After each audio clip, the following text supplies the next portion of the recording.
आप सभी को मेरी ओर से प्रणाम। आप प्रत्येक गुप्त नवरात्रि में माघ मास की गुप्त नवरात्र हो अथवा आषाढ़ मास की गुप्त नवरात्रि हो, हमको पूजन किस प्रकार से करना चाहिए जानते हैं आज की इस वीडियो में। आप सभी जुड़े सनातन धर्म गिरीशानंद शास्त्री यूट्यूब चैनल पर। जो कुछ कहूंगा शास्त्र प्रमाणों के साथ कहूंगा। आइए आज कुछ अच्छा सीखने का प्रयास कर लेते हैं हम। गुप्त नवरात्रि का विशेष पूजन गुप्ततः गुप्त रूप से किया जाता है। इसमें प्रदर्शन किसी तरह से भी नहीं करना चाहिए। साधनाएं कोई भी हो गुप्त रूप से करें, यज्ञ हवन हो स्वतः करें, अथवा कोई पाठ हो तो प्रयासों कि गुप्त रूप से ही होना चाहिए। इसमें किसी भी प्रकार का लोक प्रदर्शन यहाँ पर आपके समस्त गुप्त नवरात्रि के फल को छीन कर देता है। इसलिए गुप्त नवरात्रि में आप कोई भी जगदम्बा का पूजन करें अथवा कोई भी पाठ यज्ञ तप हवन करें तो आपको गुप्त रूप से ही करना चाहिए। विधान क्या है गुप्त नवरात्रि में, सरलता से मैं आपको समझाऊं। आपको एकांत स्थान अपने घर में सुनिश्चित करना चाहिए। उत्तराभिमुखी अथवा श्रेष्ठ हो पूर्वाभिमुखी आपने एक आसन रखना चाहिए। आसन पर आपने माता जगदम्बा की प्रतिमा को स्थापित करना चाहिए, किसी श्री यंत्र के ऊपर अथवा किसी अन्यत्र यंत्र के ऊपर, और यंत्र के ऊपर माता जगदम्बा का आपने नित्य पूजन करना है। गुप्त नवरात्रि में पूजन का विधान बड़ा सरल है। आपने अपने माथे पर तिलक अवश्य लगाना है। यदि शिखा है तो शिखा को बांध लेना चाहिए। अपने आसन को पवित्र कर लें। आचमन अवश्य करना चाहिए। पवित्र धारण कर सकें अच्छी बात है, नहीं तो स्वर्ण मुद्रिका आपके अनामिका अंगुली में हो तो वह भी श्रेष्ठ है। इस प्रकार से आप दीपक को प्रणाम करते हुए साक्षी दीप को प्रणाम कीजिए।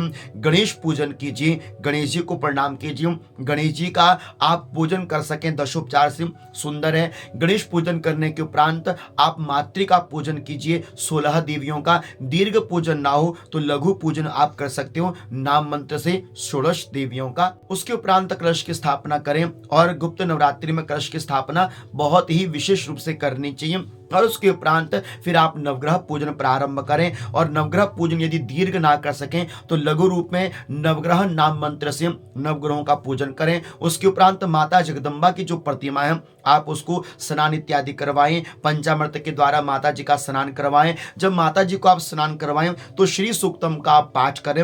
उसके उपरांत माता जगदम्बा का श्रृंगार इत्यादि करके फिर आपने क्या करना है, अपने पाठ को प्रारंभ करना है। पाठ प्रारंभ करने से पूर्व आपने नवारण मंत्र की माला का जप अवश्य करना है। माता जी को भोग द्रव्यादि दक्षिणादि अवश्य नित्य की भांति अर्पण करना है। यह पूजन विधान आपको नित्य 9 दिन तक इसी प्रकार से करते रहना चाहिए।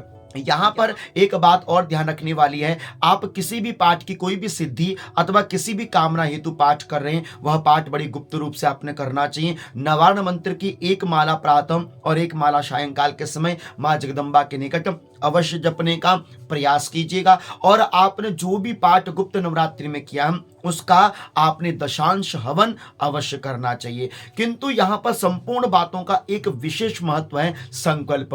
तो आपको गुप्त नवरात्रि में विशेष संकल्प को महत्व देना है। किसी भी कामना की परिपूर्ति संकल्प के माध्यम से सिद्ध होती है। तो संकल्प आपने किस प्रकार से और क्या संकल्प पढ़ना चाहिए सूक्ष्म विधि यहाँ पर मैं आपको बता रहा हूं। देखिएगा, कोई भी संकल्प लें, एक सुपारी रख लें, हो सके द्रव्य रख लें, कुशा आपके हाथ में अच्छी बात है, चावल अथवा जौ आप अपने हाथ में रखिए, और जल अवश्य अपने संकल्प में डालिए, और इस तरह से दोनों हाथों में संकल्प लेते हुए संकल्प पढ़िए। संकल्प में अपना नाम, अपना गोत्र, अपना कुल, वार, तिथि, समस्त दिन मुहूर्तों को आप सम्मिलित कीजिए।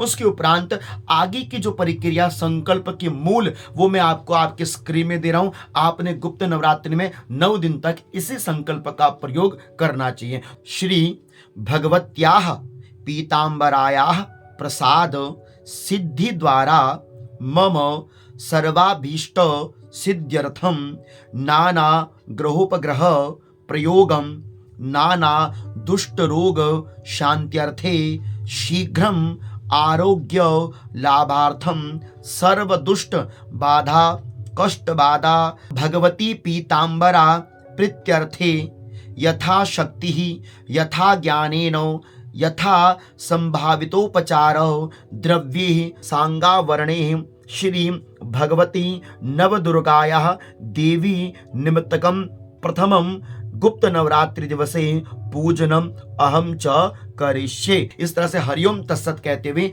अपने संकल्प को माता जगदम्बा के श्री चरणों में अर्पण कर देना चाहिए। यह नित्य का संकल्प है। प्रथम गुप्त नवरात्र्याम, द्वितीय नवरात्रायाम, तृतीय गुप्त नवरात्रायाम, यह शब्द का प्रयोग आपने अवश्य करना है। और इस प्रकार से नवमी के दिन ही आपने इसका पारण मूलतः करना चाहिए। हवन यज्ञादि गुप्त रूप से कीजिएगा। साधना में गुप्तता का प्रयोग अवश्य करना चाहिए और साथ ही साथ श्रद्धा भाव, निष्ठा और ब्रह्मचर्य का अनुसरण पालन मन से, वचन से, कर्म से होना चाहिए। इस प्रकार से मैं आशा करता हूं कि गुप्त नवरात्रि में की जाने वाली इस विधि का प्रयोग आप अवश्य करेंगे। आपके यह गुप्त नवरात्रि आपके लिए फल देने वाली हो, यश देने वाली हो। इसी मंगल कामना के साथ मैं आप सभी को अपनी ओर से वंदन प्रणाम करता हूं।